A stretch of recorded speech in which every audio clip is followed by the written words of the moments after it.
জারণ বিজারণ হলো রসায়নের একটি অন্যতম একটা গুরুত্বপূর্ণ টপিক।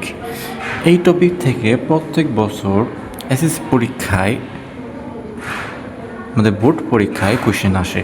সুতরাং এই টপিকটা যদি আমরা কভার করতে চাই তাহলে আমাদের এই কনসেপ্টটা ভালোভাবে জানতে হবে। সুতরাং জারণ বিজারণ যদি আমরা কনসেপ্টটা ভালোভাবে বুঝতে পারি তাহলে আমরা আমাদের যে বোর্ড পরীক্ষাগুলোতে আমরা ভালো করতে পারবো। সুতরাং জারণ বিজারণ বিক্রিয়া জানার আগে আমাদের যে জিনিসগুলো জানতে হবে সেটা হলো ক্যাটায়ন এবং অ্যানায়ন।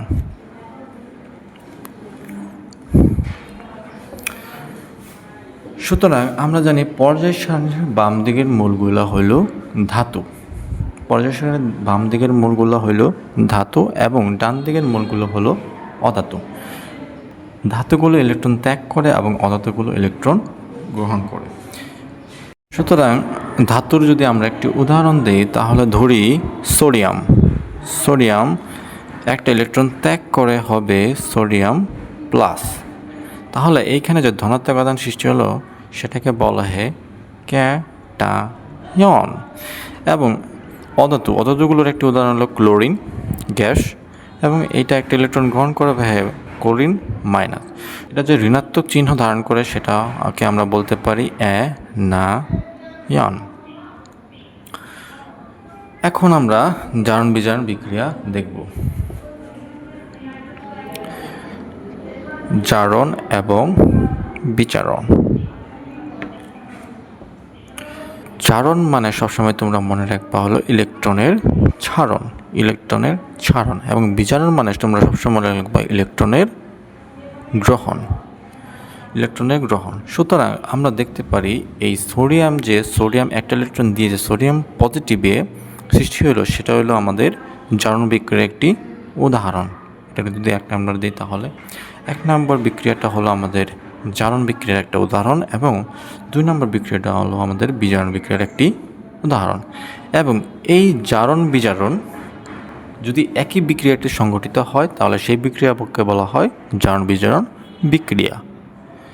তাহলে এই জারণ বিজারণ বিক্রিয়ার একটা উদাহরণ আমরা এখন দেখব। জিঙ্ক প্লাস কপার সালফেট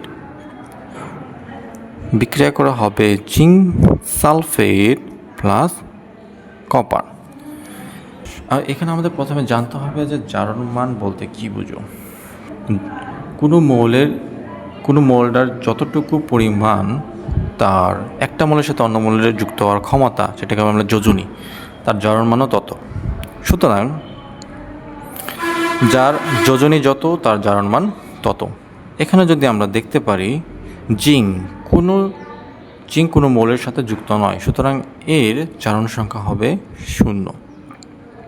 আমাদের সালফেটের জারণ সংখ্যা হলো -2, তাহলে অবশ্যই কপারের জারণ মান হবে +2।